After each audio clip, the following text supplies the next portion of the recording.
ವಿಜಯಪುರ ಶ್ರೀ ಆಂಜನೇಯ ಸ್ವಾಮಿ ಭಜನಾ ಭಕ್ತ ಬಳಗದಿಂದ ಶ್ರೀ ಕೈವಾರ ಕ್ಷೇತ್ರಕ್ಕೆ ಪಾದಯಾತ್ರೆ. ದೇವನಹಳ್ಳಿ ತಾಲೂಕು ವಿಜಯಪುರ ಶ್ರೀ ಆಂಜನೇಯ ಸ್ವಾಮಿ ಭಜನಾ ಭಕ್ತ ಬಳಗದ ವತಿಯಿಂದ ಶ್ರೀ ಕ್ಷೇತ್ರ ಕೈವಾರಕ್ಕೆ 2ನೇ ವರ್ಷದ ಪಾದಯಾತ್ರೆ ಕೈಗೊಳ್ಳಲಾಗಿತ್ತು.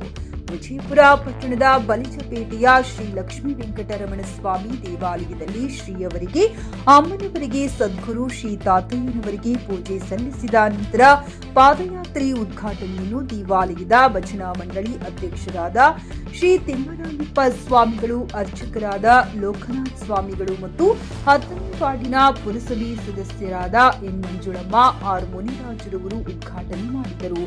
12ನೇ ವಾರ್ಡಿನ ಪುರಸಭೆ ಸದಸ್ಯರಾದ ನಂದಕುಮಾರ್ ಮತ್ತು ಸೊಸೈಟಿ ನಾಗಮ್ಮನವರು ಚಾಲನೆ ನೀಡಿದರು. ನಂತರ ಅಧಿಕ ಸಂಖ್ಯೆಯ ಭಕ್ತಾದಿಗಳು ಸದ್ಗುರು ಶ್ರೀ ಕೈವಾರ ತಾತಯ್ಯನವರ ಬೀಜಾಕ್ಷರ ಮಂತ್ರದ ಸಾಲುಗಳನ್ನು ಧರಿಸಿ ತೀರ್ಥ ಪ್ರಸಾದ ಸ್ವೀಕರಿಸಿ ವಿಜಯಪುರ ಪಟ್ಟಣದ ಬಲಿಜಪೇಟೆಯ ಶ್ರೀ ಲಕ್ಷ್ಮೀ ವೆಂಕಟರಮಣ ಸ್ವಾಮಿ ದೇವಾಲಯದ ಆವರಣದಿಂದ ಶ್ರೀ ಕೈವಾರ ತಾತಯ್ಯನವರ ಸಂಕೀರ್ತನೆಗಳ ಮೂಲಕ ಪಾದಯಾತ್ರೆ ಪ್ರಾರಂಭಿಸಿದರು.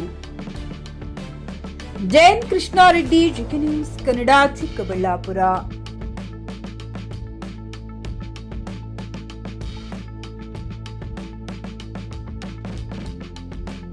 ಪಿಯುಸಿ ಮುಗಿಸಿ ನರ್ಸಿಂಗ್ ಮಾಡಲು ಹಾಗೂ ಫಿಸಿಯೋಥೆರಪಿ ಮಾಡಲು ಇಚ್ಛಿಸುವವರಿಗೆ ಉತ್ತಮ ಅವಕಾಶ. ಹುಮ್ನಾಬಾದ್ನ ಎಚ್ಕೆಡಿಇಟಿಯ Umadevi Patil college of nursing ನಲ್ಲಿ ಬಿಎಸ್ಸಿ ನರ್ಸಿಂಗ್ ಹಾಗೂ ಡಿಪ್ಲೊಮಾ ನರ್ಸಿಂಗ್ ಕೋರ್ಸ್ ಲಭ್ಯ ಹಾಗೂ ಭೀಮರಾವ್ ಪಾಟೀಲ್ ಕಾಲೇಜ್ ಆಫ್ ಫಿಸಿಯೋಥೆರಪಿನಲ್ಲಿ ಬಿಪಿಟಿ ಮತ್ತು ಎಂಪಿಟಿ ಸ್ನಾತಕೋತ್ತರ ಪದವಿ ಲಭ್ಯವಿದೆ. ಇಲ್ಲಿ ಪ್ರವೇಶ ಪ್ರಾರಂಭವಾಗಿದ್ದು ಉತ್ತಮವಾದ ಕ್ಲಾಸ್ ರೂಮ್, ಅನುಭವವುಳ್ಳ ಅಧ್ಯಾಪಕರಿಂದ ಬೋಧನೆ, ಪ್ರತ್ಯೇಕ ಲ್ಯಾಬ್ಗಳ ವ್ಯವಸ್ಥೆ, ಹೈಟೆಕ್ ಆಸ್ಪತ್ರೆಯೂ ಲಭ್ಯವಿದೆ ಹಾಗೂ ವಿದ್ಯಾರ್ಥಿಗಳಿಗೆ ಪ್ರತ್ಯೇಕ ಹಾಸ್ಟೆಲ್ ವ್ಯವಸ್ಥೆಯೂ ಲಭ್ಯವಿದೆ.